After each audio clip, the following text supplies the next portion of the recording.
Well, this is awkward. Alex Scott, one of the faces of the BBC's new diversity drive, was shocked to discover that her ancestor owned slaves. With some doubting her presenting ability, Scott was nevertheless chosen to replace Dan Walker as the host of the Football Focus show earlier this year. Apparently this annoyed gammons, a leftist slur for working class people, but critics claimed it was an example of politically correct BBC box ticking. Well, this isn't politically correct. During her appearance on Ancestry show Who Do You Think You Are?, Scott began crying after discovering her Jamaican ancestor owned slaves in the 1820s. Her 4 times great-grandfather, Robert Francis Coombs, who was black, owned 26 slaves. A historian on the show had to explain to Alex that it wasn't unusual for black people to own slaves. In terms of explaining my emotion behind it, I suppose it goes against everything that I stand for, who I am, said Scott. I really did believe I'd be learning about my family as slaves, not the other side as the slave owners. Not shocking to learn that Scott is an ardent supporter of Black Lives Matter. Shame her great-grandfather didn't think so. But does this mean that Alex Scott is to blame or needs to apologise for the sins of her ancestors?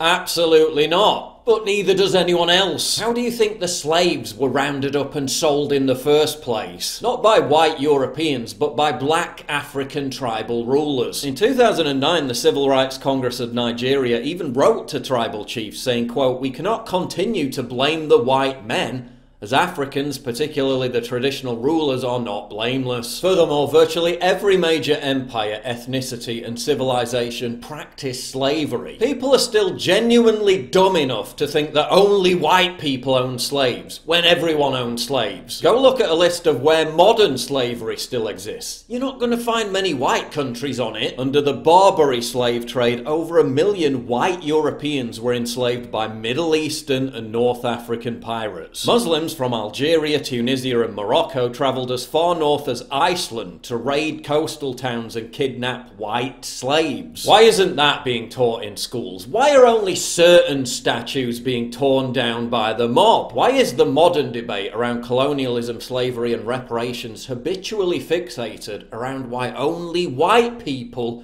need to apologise for the sins of their ancestors? We know why.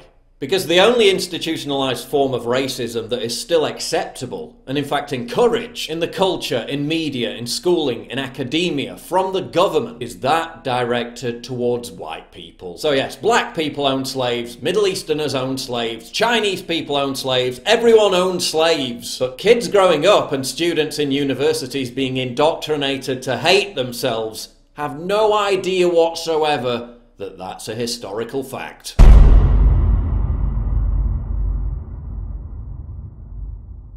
To get exclusive content, early access, behind-the-scenes stuff, and to personally interact with me, please sign up for my community at pauljosephwatson.locals.com.